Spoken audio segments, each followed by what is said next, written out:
Hello friends, हमने पिछली video में संख्या पद्धति की एक्सरसाइज 1.1 कंप्लीट कर चुके हैं। अब हम क्या करेंगे, हम 1.2 करेंगे। आज क्या 1.2 करेंगे, ठीक है। तो हम 1.2 करने से पहले कुछ महत्वपूर्ण बिंदुओं पर चर्चा करते हैं। जैसे कि पहले बिंदु, प्राकृत संख्याएं क्या होती हैं। ठीक है। अब प्राकृत संख्याएं 1 से अनंत तक होती हैं। 1 से अनंत तक, ठीक है। अब हम प्राकृत संख्याएं हो गया। प्राकृत संख्याओं के बाद आई, अब हम प्राकृत संख्याओं के बाद पूर्ण संख्याएं जानेंगे, ठीक है। पूर्ण संख्याएं क्या होती हैं। पूर्ण संख्याएं 0 से अनंत तक होती हैं। 0 से अनंत तक, 0, 1, 2, 3 अनंत, ठीक है। ये पूर्ण प्राकृत संख्याओं में अगर 0 को सम्मिलित कर लिया जाए तो क्या हो जाएंगी, वो पूर्ण संख्याएं। अब हम पूर्णांक के विषय में चर्चा करते हैं। पूर्णांक क्या होता है, चलो पूर्णांक को बताते हैं।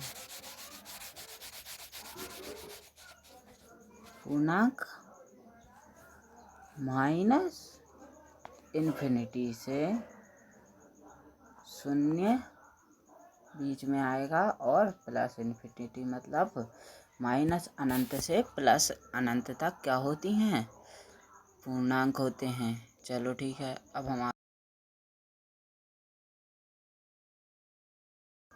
परिमेय संख्याएं क्या होती हैं।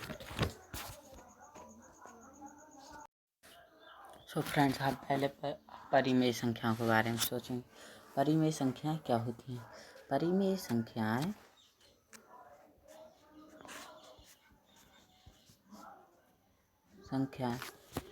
इन संख्याओं को छोड़कर, जैसे पूर्णांक, पूर्ण संख्या, प्राकृत संख्या, इन संख्याओं को छोड़कर इस बिंदु से 0 से अनंत के बीच में कुछ संख्याएं भी बची रहती हैं, तो वो क्या कहलाती हैं, परिमेय संख्याएं। जैसे कि 0.1, 0.2, 0.3, 0.-1, 0.-2, ये क्या कहलाती हैं, परिमेय संख्याएं। अब अपरिमेय संख्याएं क्या कहलाती।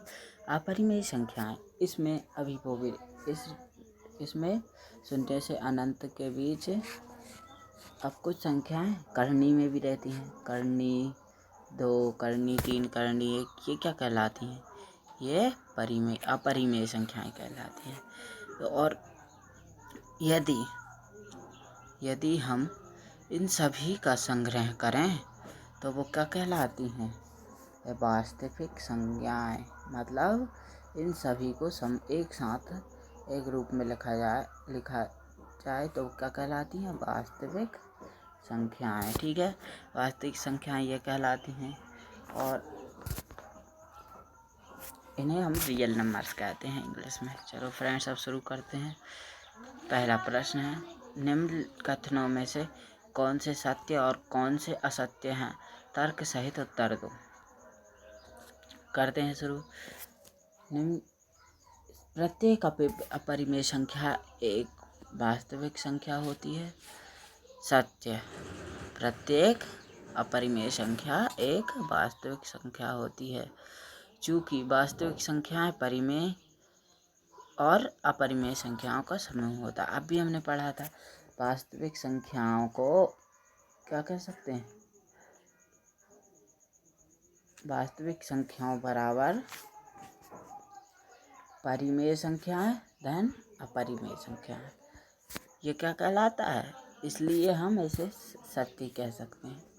अब एक संख्या रेखा पर स्थित प्रत्येक बिंदु रूट m के, मतलब करनी m के रूप में होती है, जहाँ की m एक प्राकृत संख्या होती है। एक संख्या रेखा पर स्थित प्रत्येक बिंदु रूट m के रूप में होती है, जहाँ की m एक प्राकृत संख्या होती है। असत्य क्योंकि उसमें क्या कहा गया है, प्राकृत संख्या के रूप में होती है, जहाँ की m एक प्राकृत संख्या के रूप में होती है। इसलिए ऐसा है क्योंकि प्राकृत संख्या नहीं रहेगी तो रूट के अंदर माइनस कभी भी नहीं आता। ठीक है, अब आगे बढ़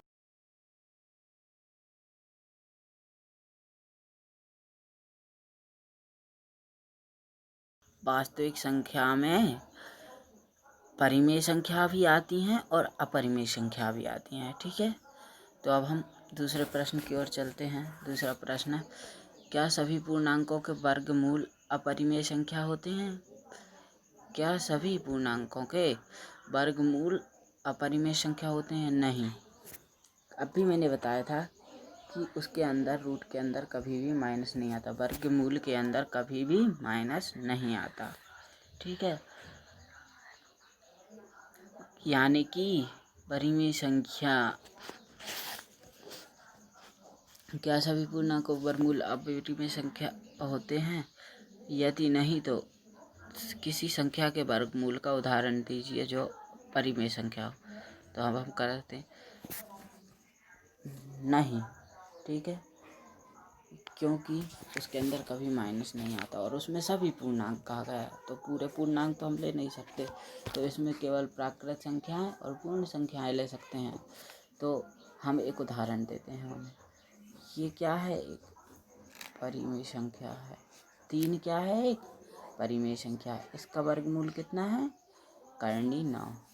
तो एक परिमेय संख्या और यह एक अपरिमेय संख्या नहीं है। क्या 3 एक अपरिमेय संख्या है? नहीं।